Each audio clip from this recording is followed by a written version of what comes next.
One Punch Man Season 3 has begun, after experiencing the dragon-level disaster called the Small Centipede Elder. The Hero Association held an important meeting between the leaders but had no power at all. Regarding the incident where the Centipede Elder was punched to pieces, everyone believed that the person who did it was King. In addition, the story about the Hero Hunter Guru also made them worried. If the Hero Hunter appeared again, the association would issue a dragon-level disaster warning.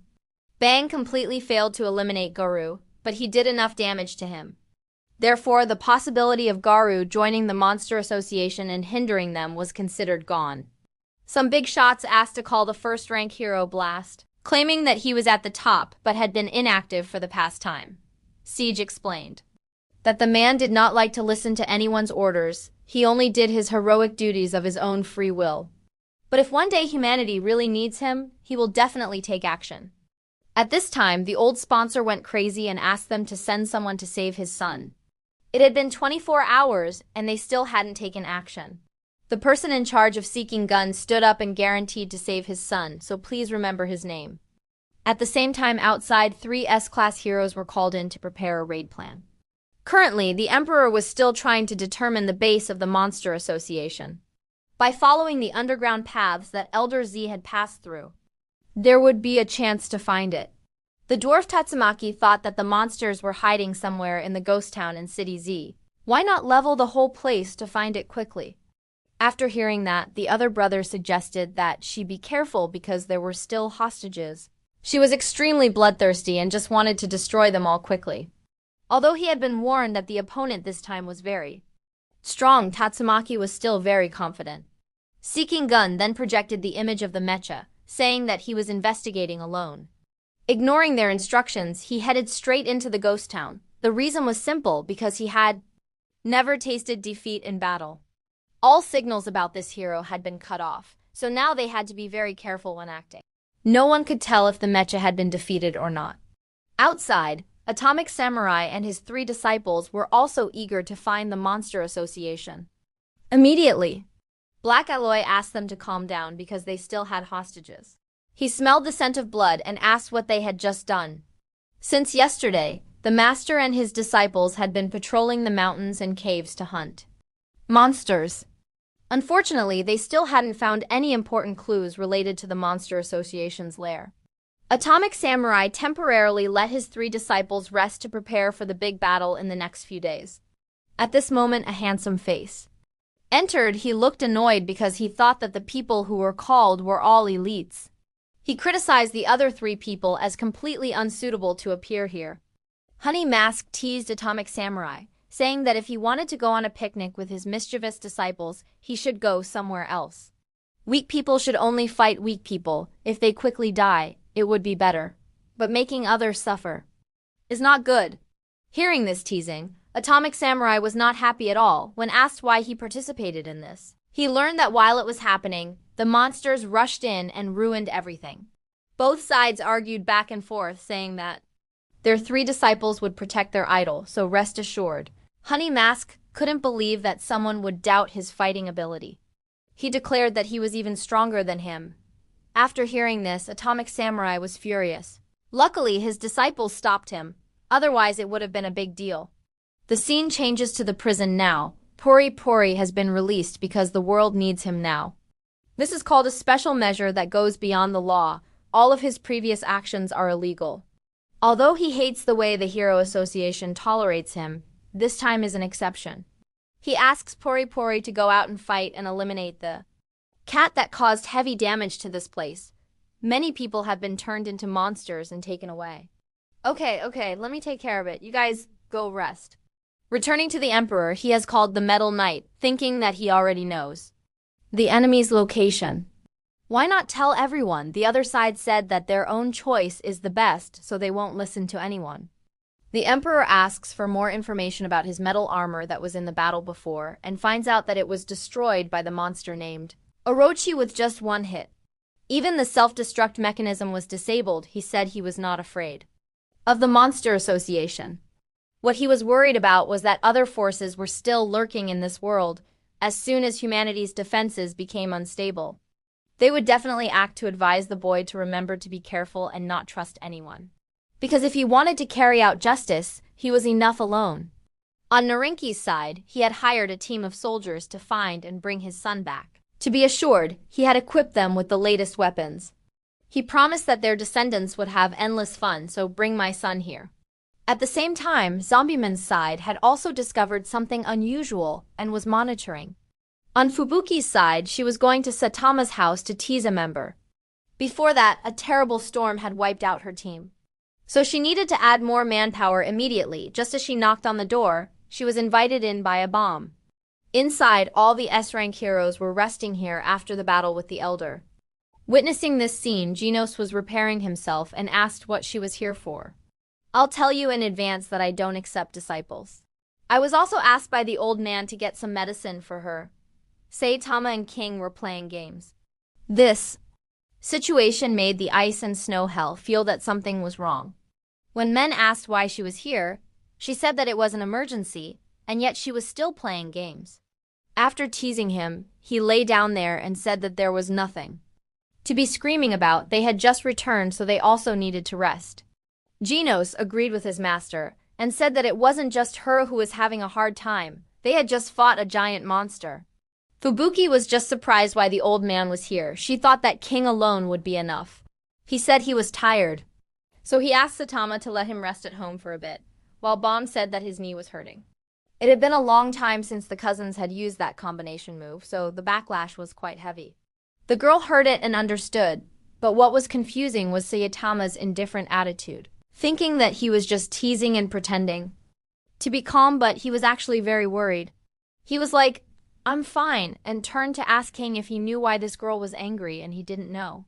Hell's Snowbang then requested an urgent meeting with the S-class heroes. First Genos, he asked if the association had given him any mission, so he was just here like this. The young man said that yesterday he was busy cheering for Saitama-sensei at the martial arts tournament, so he didn't know anything. Bang also lost his communication device, so they were completely clueless. Fubuki said that a big battle was about to break out, so they should prepare, and Genos needed to repair his body to function properly. The two old men were the same because they were old. When he turned to ask King, he pretended that he had personal matters to take care of. So it was just her and Saitama.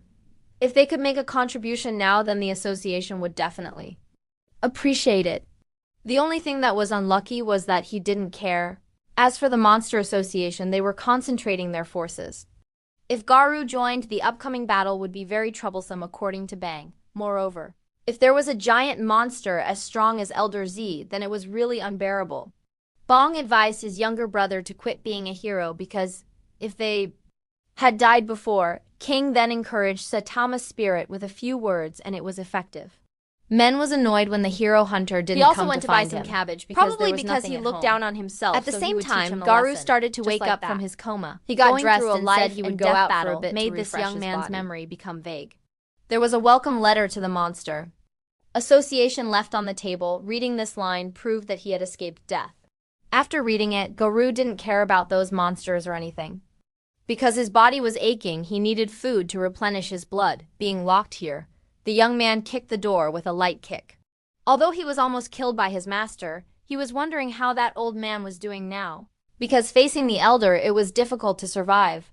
Walking along the corridor, the hunter hero discovered a group of humans begging for their lives. These were all idiots hired by the rich old man.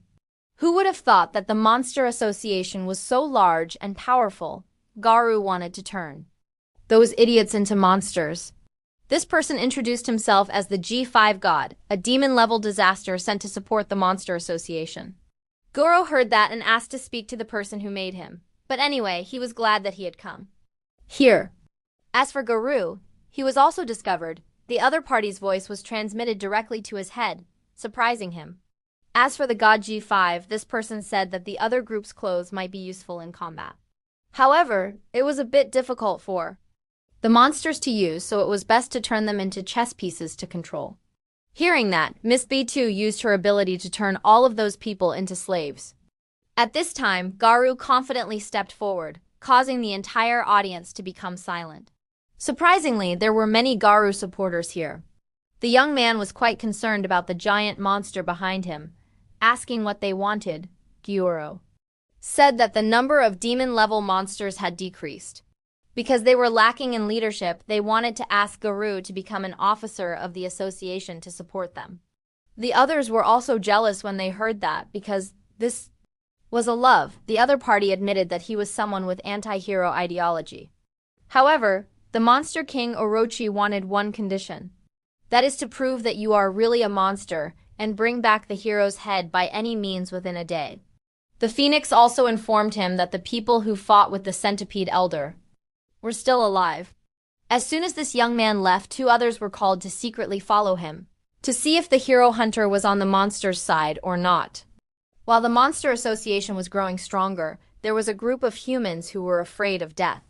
They chose to protest to persuade the hero's side to surrender to receive leniency.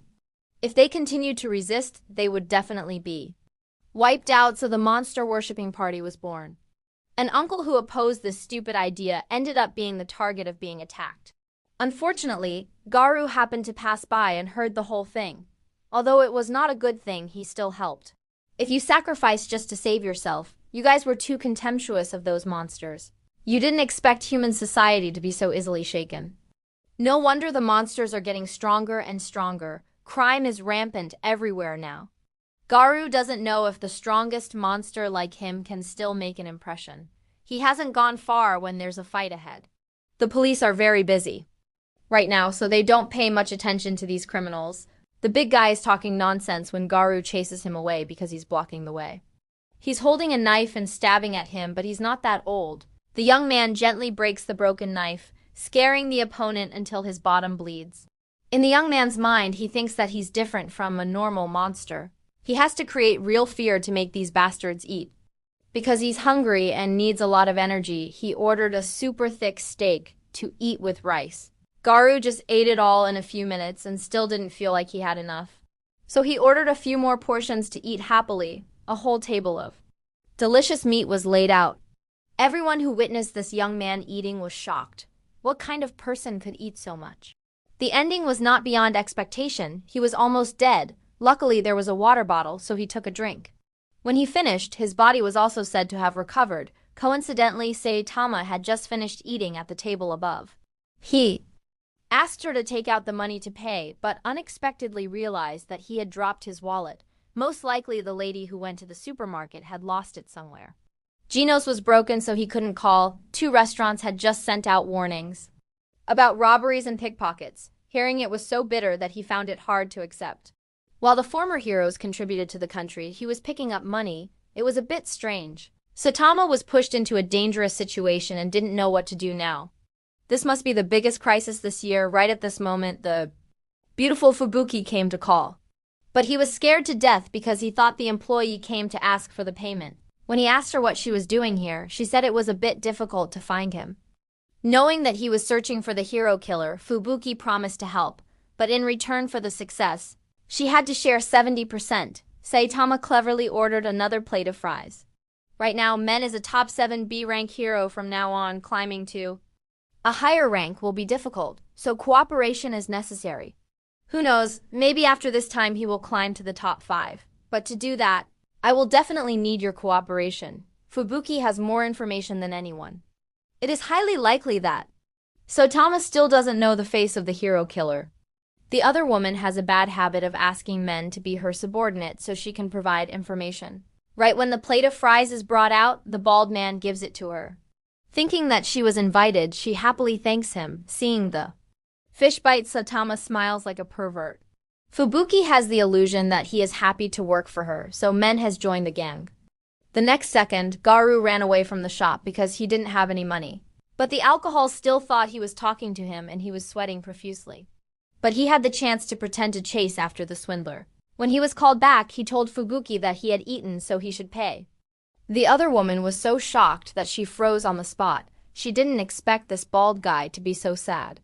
On Garou's side, after swindling people out of money, he was running a marathon to regain his strength.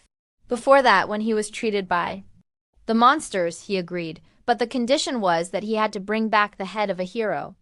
The question was if just killing a hero would be considered a monster.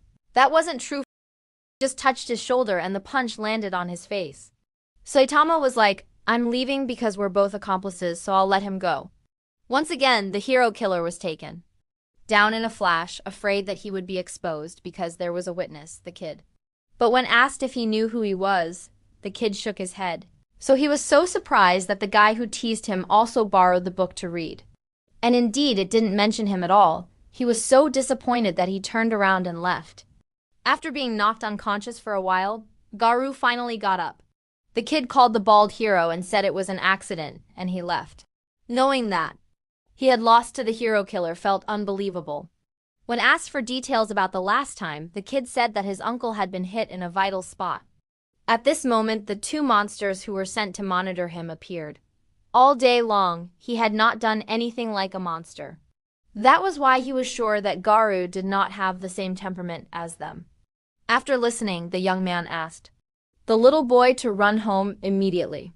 The little boy was so scared that he could not take a single step, because the guy in front of him was listed in the monster magazine Kiwi, famous for kidnapping children. Instead, Garu was so scared that he had to calm him down. The other two were also surprised that he had a child as a friend. The young man asked them not to do anything here, but that was not possible. Kiwi did not accept him as a monster and wanted to eliminate him. Both of them kept coming forward, threatening to eliminate the boy later. Seeing this, Garu also seriously prepared to fight. At the same time, at the Monster Association, the Phoenix asked why Gyoro sent the other two. If they just wanted to observe, sending the warlike group would be too much. They never listened to orders. Either way, they'll just kill Garu. Especially Kiwi, who has a history of being a crazy murderer. Even other monsters avoid him. Gyoro says that choosing that person is to promote Garu's development. This is the first test to overcome. And if there is any hesitation, they must beat him to the point of breaking both his mind and body. When people experience the horror of real monsters, they will change. Phoenixman is asked what kind of monster Orochi is. The other guy then says that the Monster King was actually once a human like Garu. After countless failures and sacrifices, he became the ultimate being, and Orochi was created by this guy so they can completely turn Garu into a second Orochi if done correctly. The scene changes to Zombieman. He has just finished investigating the mechanical monkey. Thinking that the command of that group is inside, he also starts to act. On the other side, Garu also removed his bandages and was ready to fight. The other two gave him a chance to attack the boy.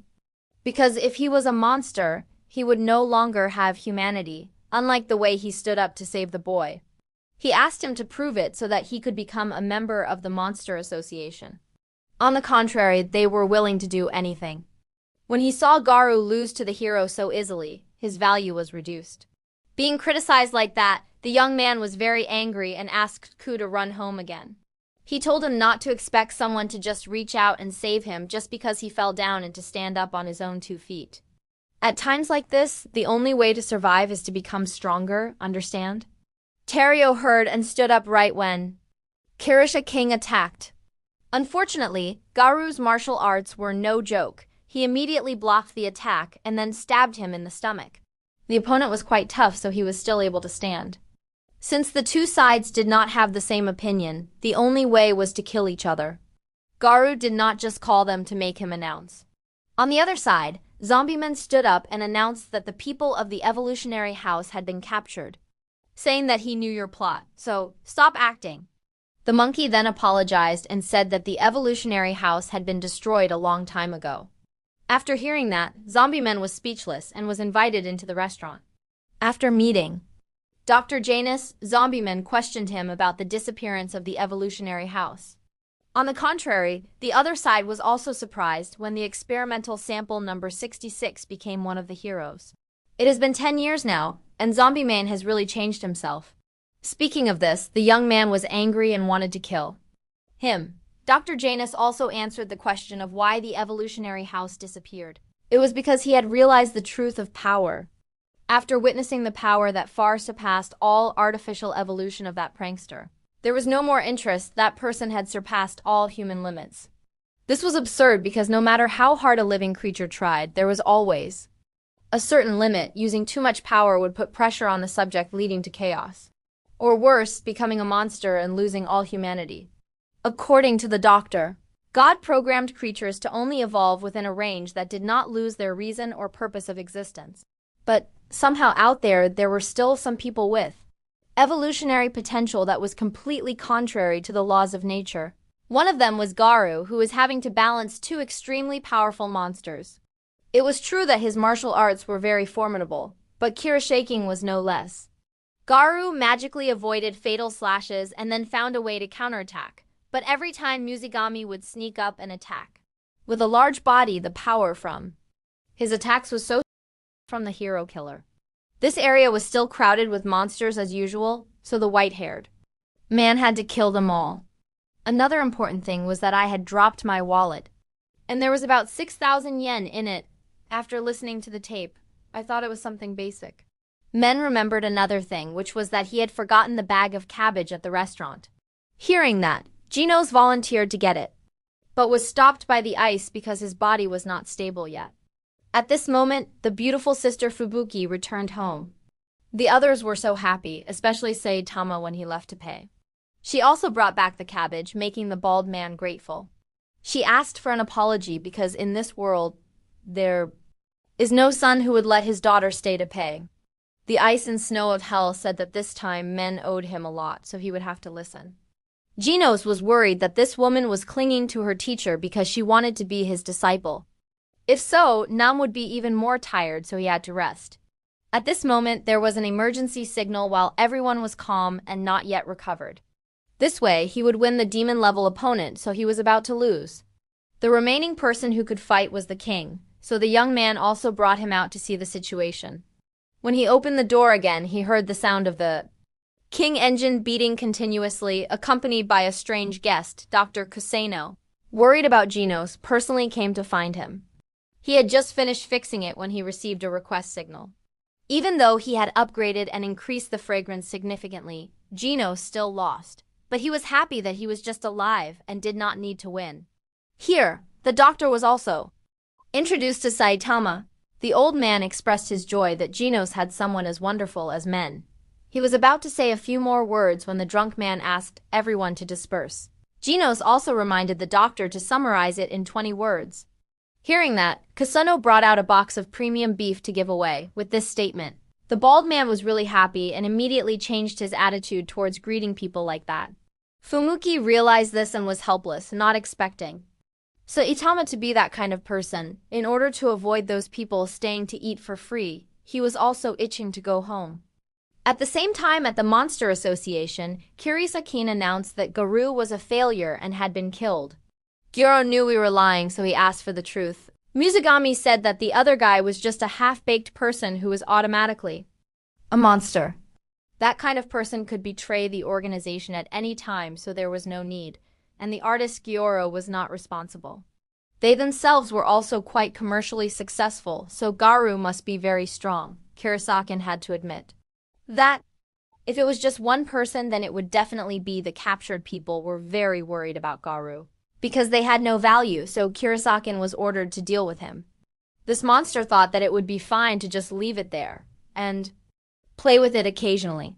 Gyoro reminded that there wasn't much time left because the Hero Association's surveillance robot was approaching the space. Finally, the S-class heroes that everyone was waiting for would be sent, so be prepared. The other monsters were also discussing about choosing a worthy opponent to fight. Each of them had a different wish. Among them, there were some extremely strong people who were still waiting to fight the S-class heroes. The prisoners captured here had all transformed into monsters. Their target was Puri Puri. Meanwhile, the ninja brothers were aiming for Flash, who was considered the fastest. For them, speed was everything.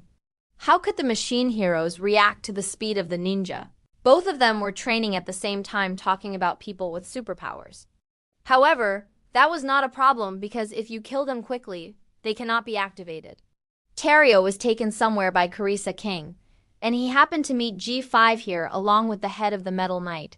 When asked, he learned that he wanted to disassemble everything for research. Terio was very scared when he saw this scene, but luckily he was not killed immediately. He was put in the same cell as Wagama. He still believed that his father would come to save him, so he was not afraid at all. He also thought that the monsters were stupid. When the heroes were sent, they would save his new friend. But Terrio had to become a subordinate.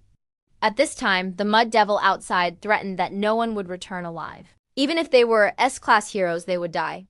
The Mud Devil laughed and said that they knew very well how strong those people were. But to put it bluntly, they would all still die at the hands of the Monster Association. There were clan leaders here who were many times stronger than S-class heroes. Their strength was a miracle, as if it was the work of the gods.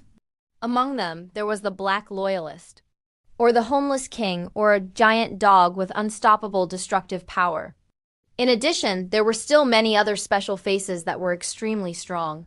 How could you humans be capable of winning against people like that? Even kin would die at their hands or at the hands of the Monster King himself. On the other side, Guru, who was thought to be dead, had now started to move again.